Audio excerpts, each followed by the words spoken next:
ఏమైందమ్మా?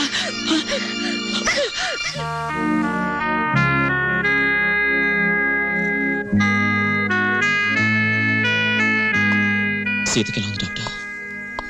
Heart condition కొంచెం week గా ఉంది. డాక్టర్, నా చెల్లికి ఏం కాకుండా చూడండి ప్లీజ్ డాక్టర్.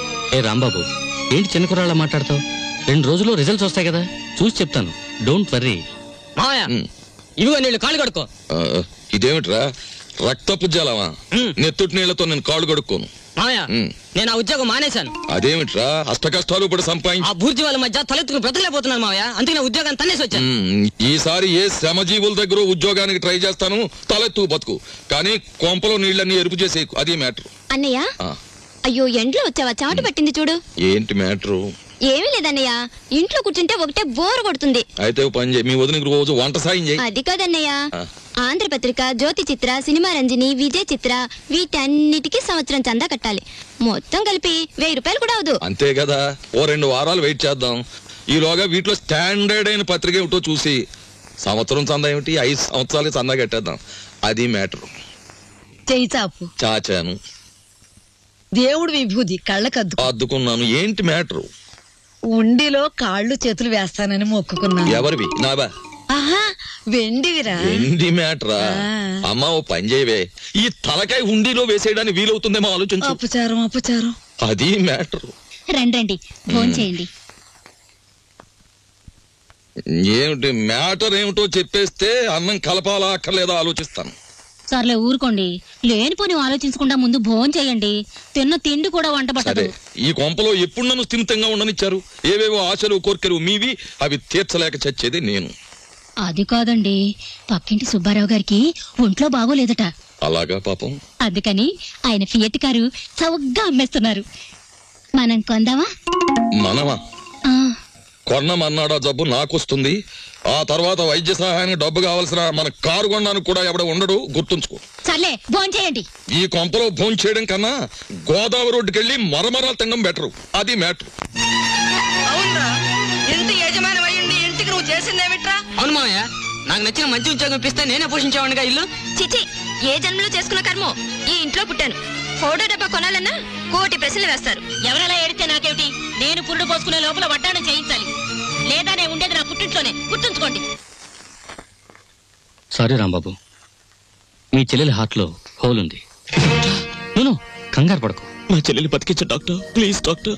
రాంబాబు, పేషెంట్ ని బతికించమని ఒకరు మాకు చెప్పక్కర్లేదు, మా వృత్తే అది. కాకపోతే ఆపరేషన్కి 50,000 దాకా ఖర్చు అవుతుంది. సేఫ్టీ అమౌంట్ గా ఇంకో 25,000 చూసుకోవాల్సి ఉంటుంది. డబ్బు కోసం ఏమాత్రం సంకోచించకండి, ఆ బాధ్యత నాది. నా చెల్లెలు మాత్రం రక్షించడు చాలు, ప్లీజ్ సార్. ఓకే, నా ప్రయత్నం నేను తప్పకుండా చేస్తాను. ఈ విషయం ఆ చిన్నపిల్లకి తెలియనివ్వకండి, బెంబేలు పడిపోతుంది. లా లా లా లా చల్లాయ్. ఏంటని అంత హుషారుగా ఉన్నావు? ఏం లేదమ్మా, నీకేమైందోనని భయపడ్డానా? తీరా డాక్టర్ని అడిగితే నీకేం లేదట, చిన్న దెబ్బేనట, ఇట్టే తగ్గిపోతుందట. గుండెకి చిల్లు పడ్డమంటే చిన్న దెబ్బేనా? నీకెవరు చెప్పారమ్మా? నీతో డాక్టర్ గారు చెప్తుంటే విన్నానన్నయ్య. అంత డబ్బు ఎక్కడి నుంచి తెస్తావు? దేవుడికి నేను బ్రతకడం ఇష్టం లేదేమో.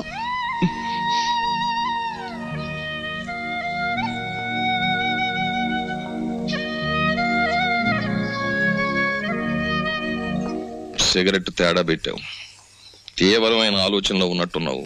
ఆలోచించు, బాగా ఆలోచించు. ఏదైనా మంచి ఆలోచన వస్తే నాకు చెప్పు. నీకు నేను చెప్పడమా? అయినా నీకేం కష్టాలు వచ్చి ఆలోచించడానికి? అక్కడే ఉంది మ్యాటరు.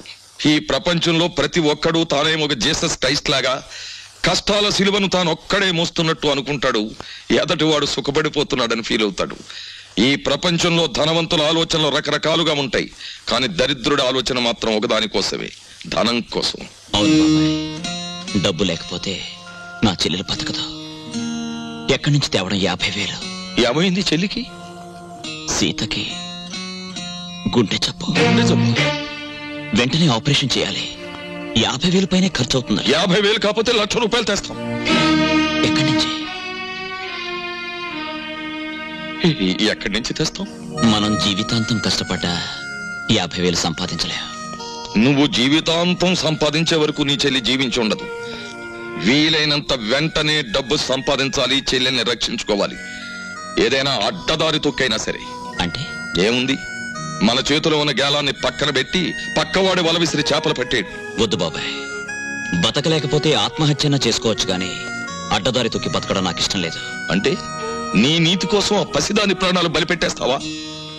చెల్లెలి ప్రాణం బలిపెట్టలేను, అలానే ఆత్మవంచన చేసుకోలేను. పోస్ట్ గ్రాడ్యుయేట్ అయ్యుండి రికమెండేషన్ లేక లంచం ఇచ్చుకోలేక హోటల్ సర్వర్ గా బతుకుతున్నావు. అది ఆత్మవంచన కాదా? నీ ఆత్మ నడి బజార్లో వేలం వేస్తే 10 పైసలు ఖరీదు చేస్తుందా? ఆత్మను అమ్ముకున్న వాళ్ళు అందలా ఎక్కుతున్నారు, దాన్ని నమ్ముకున్న వాళ్ళు అడుక్కు తింటున్నారు. సరే, మనలాంటి మధ్య తరగతి వాళ్ళ ఆత్మ ఏనాడో దివాలా తీసింది. సరే, ఆ మ్యాటర్ అలా ఉంచు. నేను ఛాలెంజ్ చేసి అడుగుతున్నాను. ఒక వారం రోజుల్లోగా ఆపరేషన్ కావలసిన డబ్బును సంపాదించి తీసుకురాగలిగితే ఈ లోకంలో ఇంకా న్యాయం మిగిలి ఉంది అని నేను అంగీకరిస్తాను. నీకు, ఈ లోకానికి నా 2 చేతులు ఎత్తి నమస్కరిస్తాను. కాదంటావా? నీ 2 చేతులు కట్టిపడేసి నా దారిలో తీసుకెడతాను. ఆ పసిబిడ్డ మాత్రం చావడానికి వీల్లేదు. అది మ్యాటర్. ఏమిటయ్యా, నీ చెల్లెలకు అనారోగ్యం చేస్తే దాన్ని బాగు చెయ్యాలనేసుకోవటమే. నీ స్థానం ఏమిటో ఆలోచించుకోకర్లా. డబ్బు కోసం మా మీద పడితే ఎట్లా? నేను ఒక చోట 15,000 దాచుకున్నాను సార్, మీరు 10,000 సాయం చేయండి. ఏమిటి, ఇక్కడ నేను డబ్బులు పాత్ర వేసి కూర్చోలేదు. ఇంత చిన్న వయసులో దానికి గుండె దెబ్బ వచ్చిందంటే అది దాని పూర్వజన్మ కర్మ. ఎవడేం బాగు చేయలేడు. ఆపరేషన్ నాడు వచ్చి కనిపించు, అందిస్తా. అలాగా? అవును సార్, నేను మీ దగ్గర దాచుకున్న 15,000 ఇస్తే కొంచెం ఊపిరి సలుపుకున్నట్టు ఉంటుంది. అది కాక ఇంకో 10,000 ఇస్తే నేను నోట్ రాసిస్తాను. కొత్త అప్పు సంగతి అలా ఉంచవయ్యా. నీకు ఇవ్వాల్సిన డబ్బు ఇవ్వడానికే నా దగ్గర క్యాష్ లేదు. ఇలాంటివి 3 నెలల ముందు చెప్పాలయ్యా. అసలే బిజినెస్ లాస్ లో ఉంది. 6 నెలలు పోయిన తర్వాత ఇస్తాలే. లేదు సార్, వారం రోజులు కావాలి. ఏమిటయ్యా పెద్ద జబర్దస్త్ చేస్తున్నావు? అసలు నువ్వు నాకు డబ్బే ఇవ్వలేదంటాను, ఏం చేస్తావు?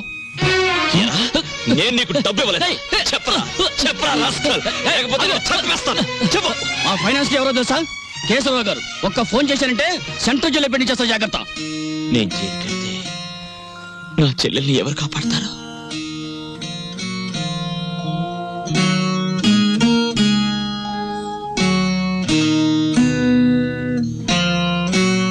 నా చెల్లెలు ఎలాగైనా బతకాలి. మరి నీ ఆత్మ సంగతి? అది నా చెల్లెల్ని బతికించలేదని తేలిపోయింది. నువ్వేది చెప్తే చేయడానికి సిద్ధంగా ఉన్నాను. ఏ అన్యాయం చేయడానికైనా సిద్ధపడి తెగించి నీ దారికి వచ్చాను. మిత్రమా, మ్యాటర్ అపార్థం చేసుకున్నావు. మనం చేసే దాంట్లో అవసరం ఉంటుంది గాని అన్యాయం ఉండదు. మనం చేసే ప్రయత్నంలో పెద్దవాడి జేబు కరగాలే గాని పేదవాడి కష్టం మనకొద్దు. ఈ సమాజ సంపదని ఎన్నో విధాలుగా దోచుకుని తమ గాదుల్లో దాచుకునే పగటి దొంగల్ని దోచుకునే వింత దొంగలుగా మనం మారాలి. కాదు, మారాం. అది మ్యాటర్.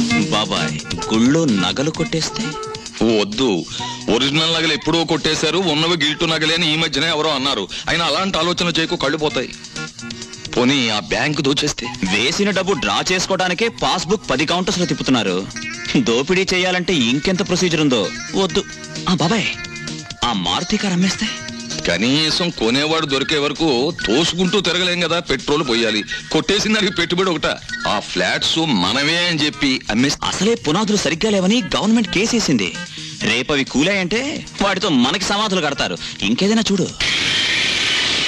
బాబాయ్, ఆ ఫ్లైట్ ని హైజాక్ చేద్దామా?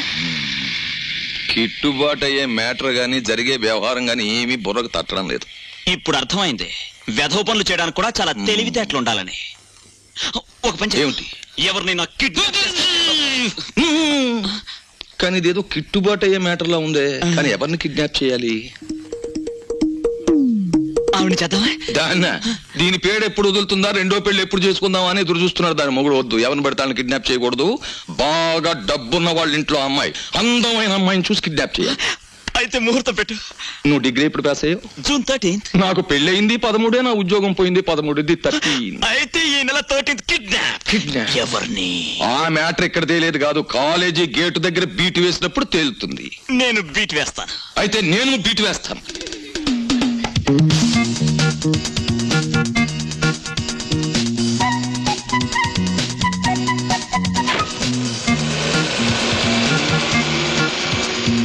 కారు బాగానే ఉంది, అమ్మాయి బాగానే ఉంది. మనం పరిశీలించదగ్గ విషయమే. మరి 2 జడ్ల అమ్మాయి అందం ఉంటే సరిపోద్దేంటి? మరి మా ఆవిళ్ళ ఫుట్బాల్ చెప్పు. నీలం రంగోళి అమ్మాయి పర్వాలేదు, కానీ మరి బ్యాక్గ్రౌండ్ మనకు కావాల్సిన మ్యాటర్ ఎన్నున్నాయి అవన్నీ కావాలి కదా. మరి నేను అలా కళ్ళ ముందు నుంచి పాస్ అయితే చెప్తాం. చెప్పండి. ఉమ్. వయసు ఎక్కువైన కొద్దీ సరదాలు నెక్కెత్తున్నాయా? ఉద్యోగం మానేసి కాలేజీ దగ్గర బీట్లు కొడతారా? కోటు వదులు ప్రెస్టేజ్ పోద్ది. అసలు మ్యాటర్ ఏంటంటే ప్రిన్సిపాల్ గారి కాలేజీ అమ్మాయిలకి బ్యూటీ కంటెస్ట్ పెడుతున్నారు, నన్ను జడ్జిగా వేశారు. అంచేత రహస్యంగా గేటు దగ్గర నిలబడి అమ్మాయిల సౌందర్యాన్ని సర్వే చేస్తున్నాను సీక్రెట్ గా. అది మ్యాటర్. ఈ బుట్ట తీసుకురండి. తెస్తాం పద. చూడు చెంచు, 4 రోజుల నుంచి అన్నీ కనపడటం లేదు. నీకెక్కడైనా కనిపించాడా? కనిపించినా కనిపించకపోయినా నీ ఆపరేషన్ డబ్బు కోసమే తిరుగుతూ ఉంటాడు. చెంచు, నాకు సాయం చేయవు? ఏంటి చెప్పు. రోజు దేవుడు దండం పెట్టుకుంటున్నాను. తగ్గితే తగ్గుతుంది, లేకపోతే అన్నయ్యని జాగ్రత్తగా చూస్తానని మాటివ్వు. ఒట్టు. కొడత. ఇంత చిన్న పిల్లవి అంత పెద్ద మాటలేమిటి బాబు? ఈ మాట అడిగి తెలిస్తే తల కుట్టుకుని చచ్చిపోతాడు. వాడి ప్రయత్నం వాడిని చేయని. చెల్లెల్ని కాపాడుకోలేంత వెధవు కదా రాంబాబు. ఇదిగో ఇంకెప్పుడు అలా అనుకో. నీకు ఆపరేషన్ జరుగుతుంది, మనం అంతా హాయిగా ఉంటాం. అబ్బా, వీళ్ళని చూస్తుంటే ఆడ వాతావరణమే కనపడటం లేదే. ముట్టుకుంటే అంటుకునేలా ఉన్నారే గాని డబ్బు మాత్రం అంటుకునేటట్లేదు. మనలో మనకి హ్యాండ్సప్ లేమిటి సార్. అది సరే, మన పూరి ఎలా ఉంది? జబర్దస్త్ ఉన్నది. That is Rambabu speciality. సరే గాని బై, దొంగను లెక్క చెట్టు చాటుకెళ్ళి తొంగి తొంగి చూస్తున్నావు ఏంది కదా? ఏ పోరికైనా లైట్ కొడుతున్నావా ఏంది? అబే అదేం లేదు. ఈ ఉమెన్స్ కాలేజ్ లో ఒక పిక్నిక్ ఆర్డర్ వచ్చింది. అమ్మాయిలు చూసి అట్లు వేమని మా బాస్ నన్ను పంపించాడు. అందుకే అట్లు వేద్దామని వచ్చాను. అది సరే, మీరెందుకు వచ్చారు? అని ఏం చెప్పమంటావు బై? గదో పెద్ద కహాని. నేను గిదే కాలేజీలో చదివేటప్పుడు ఓ పోరికి లైట్ కొట్టినా. నేను తల్లి ఆ పక్క వెంచోడు దానికి సిచాన్ చేసి లేవ తీసుకపోయిండు. ఆమె ఏడనే పొంతులమ పనిచేస్తాంది. కనీసం కళ్ళతో చూసేనా జర ఖుషి అవుదామని శుక్రవారం ఏడనే డ్యూటీ వేయించుకుంటున్నా. అవు ఇప్పుడు పోయింది ఆ ఎర్ర జాకెట్ వేసుకున్న పోరి. ఎట్లున్నది ఆ ఎర్ర జాకెట్ బ్రహ్మాండంగా ఉంది. జోలికి పోకు.